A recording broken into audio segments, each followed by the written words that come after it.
परमेश्वर के धन्य नाम की महिमा हो। प्रभात मनन के सत्र 2811 में आप सभी का बड़े प्रेम के साथ स्वागत करता हूं। आइए आज के मनन के लिए हम बढ़ते हैं। प्रकाशित वाक्य अध्याय 4 पद 5। उस सिंहासन में से बिजलियां और गरजन निकलते हैं और सिंहासन के सामने आग के 7 दीपक जल रहे हैं। वे परमेश्वर की 7 आत्माएं। परमेश्वर की पवित्र आत्मा परमेश्वर का त्रिएकता में तीसरा तथा पिता एवं पुत्र से तुल्यता रखने वाला व्यक्तित्व है। बाइबल जिस परमेश्वर का परिचय हमें देती है वो 3 अलग अलग व्यक्तियों में अस्तित्व रखने वाला एकमात्र परमेश्वर। परमेश्वर के तीनों व्यक्तित्व अस्तित्व अथवा एक्सिस्टेंस, क्षमता अथवा एट्रीब्यूट्स तथा पदवी अथवा पोजीशन में तुल्यता रखने वाले अलग अलग 3 व्यक्ति हैं, जिन्हें क्रमशः पिता, पुत्र एवं पवित्र आत्मा कहते हैं। जैसे पिता एवं पुत्र एक एक व्यक्ति है, वैसा ही पवित्र आत्मा भी एक व्यक्ति है। तो भी यहाँ सवाल आता है कि 7 आत्माओं को यह जो सूचित किया गया है वो क्या दर्शाए गए हैं। पूर्व के एक मनन में भी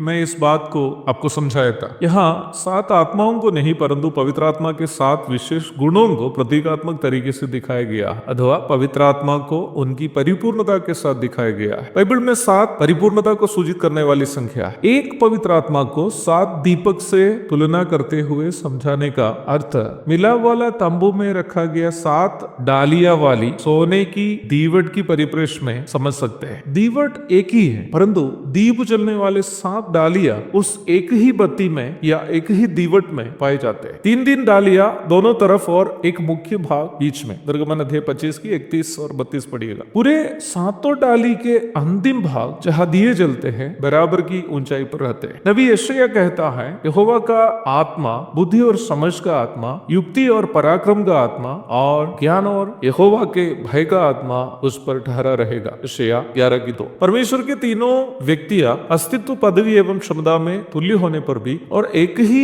उद्देश्य के लिए मिलकर कार्य करने पर भी तीनों अलग अलग जिम्मेदारी का निर्वाह करते हुए आप देख सकते। उदाहरण के लिए प्रभु यीशु मसीह का कुमारी जन्म को लीजिए। संसार को बचाने के लिए पुत्र को भेजने की योजना पिता की है। यूहन्ना 3:16, इफिसियों अध्याय 1 की 3 से 7, पहला यूहन्ना अध्याय 4 की 9-10 आदि कई पद है इसे समझाने के लिए। निम्न योजना की देखरेख पवित्र आत्मा ने किया। मत्ती 1:20, लूका 1:35 आदि कई पद है। परंतु इस काम का अंजाम पुत्र ने किया। मत्ती अध्याय 1 की 21-22, लूका अध्याय 1 की 32-35 आदि पढ़िएगा। परमेश्वर की किसी भी योजना में हम परमेश्वर के इन तीनों व्यक्तित्वों के द्वारा एक ही उद्देश्य की पूर्ति के लिए अलग अलग जिम्मेदारी का निर्वाह करते हुए आप देख सकते हैं। जब यूहन्ना प्रभु यीशु मसीह को सिंहासन पर विराजते हुए दर्शन करता है, उधर भी यीशु मसीह के द्वारा कलीसिया के लिए कार्य करने वाला पवित्र आत्मा की परिपूर्णता का दर्शन वो कर रहा है। आज हम जब संसार में हैं, यीशु मसीह पर विश्वास करके उद्धार पाया हुआ हरेक विश्वासी में पवित्र आत्मा का ये प्रत्येक गुण कार्य कर सकता है यदि हम उसमें अर्थात प्रभु में बने रहेंगे। पवित्र आत्मा के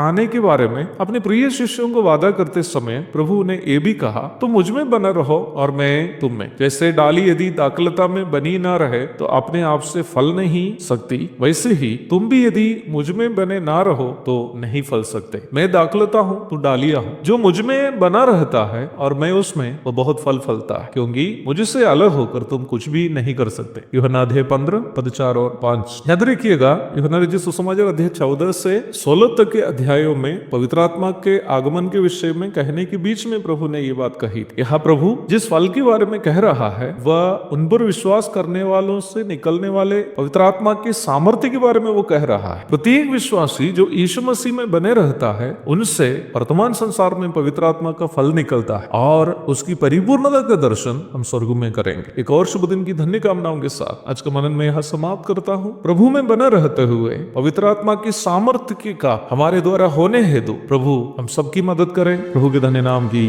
महिमा हो। आमीन।